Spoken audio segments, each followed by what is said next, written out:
विपक्ष संसद में लगातार अंबेडकर विवाद को लेकर बीजेपी को घेर रहा है और इस बीच आज सरकार लोकसभा में एक देश एक चुनाव से संबंधित 2 विधेयकों पर जेपीसी यानी कि संयुक्त संसदीय समिति गठित करने के लिए जो अपना प्रस्ताव है उसे पेश कर देगी।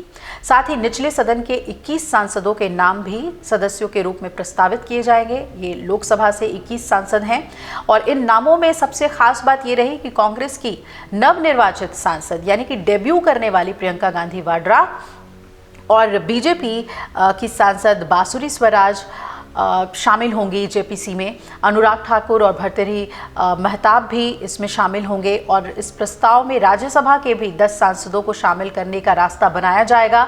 इस और पैनल को 2025 के बजट सेशन के आखिरी हफ्ते के पहले दिन अपनी रिपोर्ट पेश करने के लिए कहा जाएगा।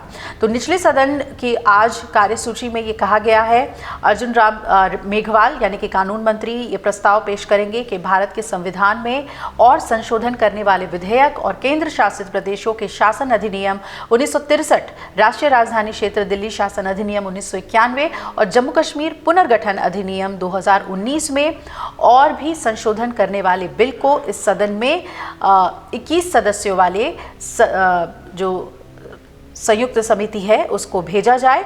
और प्रियंका गांधी के अलावा इसमें आपको बता दें कि मनीष तिवारी भी शामिल हैं, सुखदेव भगत का नाम भी समिति में डाला गया है।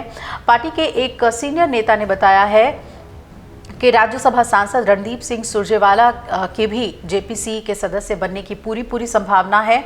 और वहीं समाजवादी पार्टी की तरफ से धर्मेंद्र यादव, तृणमूल कांग्रेस के कल्याण बैनर्जी, द्रविड़ मुनेत्र कड़गम के टीएम सेल्वा गणपति के नाम भी इसमें प्रस्तावित हैं और तेलुगु देशम पार्टी के जीएम हरीश बालयोगी, इसके अलावा राष्ट्रवादी कांग्रेस पार्टी शरद चंद्र पवार की नेता सुप्रिया सुले, शिवसेना के श्रीकांत एकनाथ शिंदे, राष्ट्रीय लोक दल के चंदन चौहान और जनसेना के बालशौरी वल्लभ नेनी को सदस्य बनाया गया है। जेपीसी अब क्या करेगी आपको वो भी बता दें। एक देश एक चुनाव से संबंधित जो 8 पेज का जो बिल है उस पर जेपीसी को अच्छा खासा होमवर्क करना होगा।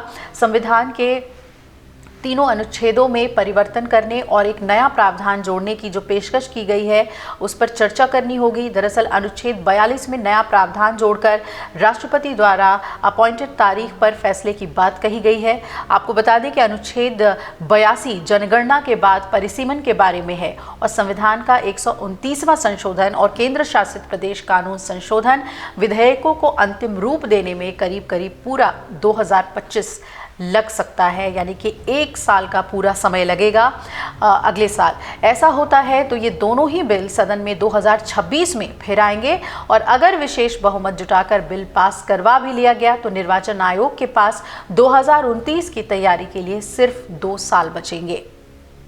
एक देश एक चुनाव के तहत सभी राज्यों और पूरे देश में एक साथ चुनाव कराने के लिए ये समय पर्याप्त नहीं है। क्या कोई डेडलाइन भी तय की गई है वो भी जान लेते हैं। नहीं, अभी तक विधेयक में इस बात का कोई जिक्र नहीं है कि ये कब से लागू होगा।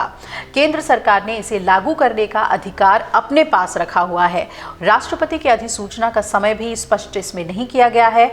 विधेयक पास होने के बाद क्या होगा ये सवाल भी आपके जहन में होगा। तो ये सबसे अहम सवाल है कि साल 2029 के चुनाव के बाद राष्ट्रपति अधिसूचना जारी कर लोकसभा की पहली बैठक की तारीख तय करेंगी। चुनाव होंगे और फिर 5 साल लोकसभा का फुल टर्म 2034 में जाकर पूरा होगा और इसके साथ ही सभी विधानसभाओं का कार्यकाल पूरा मान लिया जाएगा। तब जाकर चुनाव एक साथ कराए जा सकेंगे।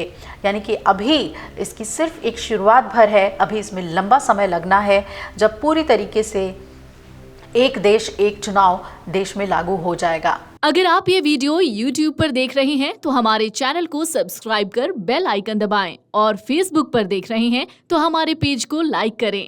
8 मिलियन प्लस सब्सक्राइबर, आपके इस भरोसे के लिए बहुत धन्यवाद।